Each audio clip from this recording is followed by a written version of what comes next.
let's see how far we came, although it's not about the distance, but in terms of subject matter. So we all have this so-called precious human life, which has a very special conditions. It said freedoms and enrichment endowed with all the conditions which makes everything possible, so-called relative goal and ultimate goal, as well as moment to moment meaning. We contemplated on a little bit what that means, right? To each of us, try to identify what that means to us.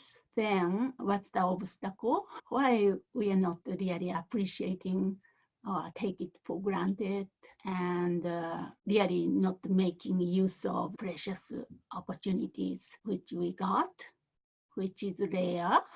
And also we went over why it's so rare, because causes to create this precious opportunity is very difficult to attain. Right. Then how are we using this precious opportunity? Then we identified so-called 8 mundane concerns, one of the big impediment to really take advantage of this unique opportunity. Then what are the antidote? How we can cut through this habitual ups and downs of our mental, first of all, personal habituation, and also socially conditioned agendas, those things we are caught by. Then we wasted these opportunities. Then we came to this contemplation of one's personal death and impermanence. So last time we discussed why we need to contemplate on the impermanence and one's personal death, idea of this death. That's where we stopped.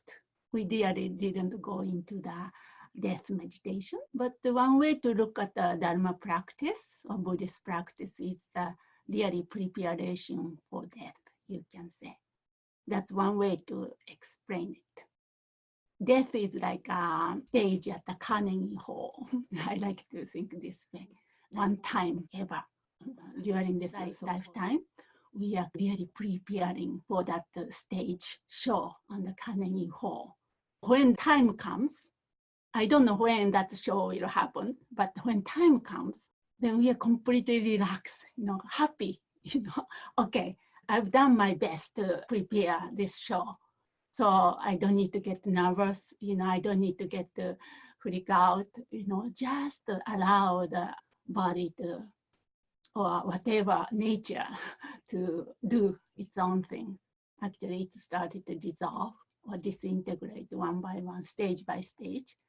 Then this real jewel, so-called innate mind of clear light, will dawn naturally. Then we identify it. I know this one because I practiced through this lifetime. Then we get it at that time. So that's one way to look at it. That's who we are. We truly are. The Dharma practice become how to recognize that while we are in this body, so-called. So that's called a childlike clear light we are cultivating. And then at the time of death, this last stage, that is the mother-like clear light dawn, or it's already there waiting for you to join.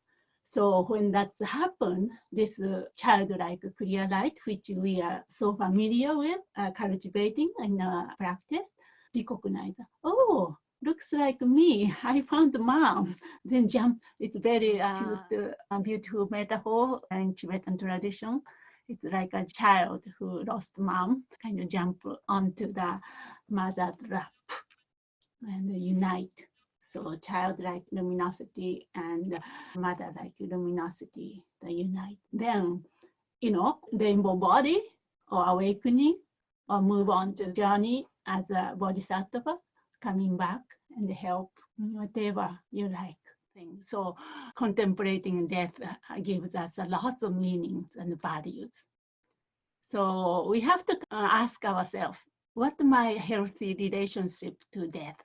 If you are yogis and yoginis who practice this way while your body is still warm, then you can recognize, then stay at this stage for many, many days. My teacher stayed for 5 days, sometimes 2 weeks. Some yogis and yoginis stay in this stage. Otherwise, if we don't recognize, and we throw into the bardo, intermediate state, right away. Not right away, still, even accident. You very quickly go through previous stage, but this one still have some time after the breath stop. But still, you are thrown to the bardo by karma and all these habitual tendency you brought from lifetime to lifetime. Karma and delusion, those are the ones throw you to the bardo. And then going without any choice. But those bodhisattvas who recognize this one, and with choice, then they choose the parents for the next rebirth. Yeah, my teacher did that.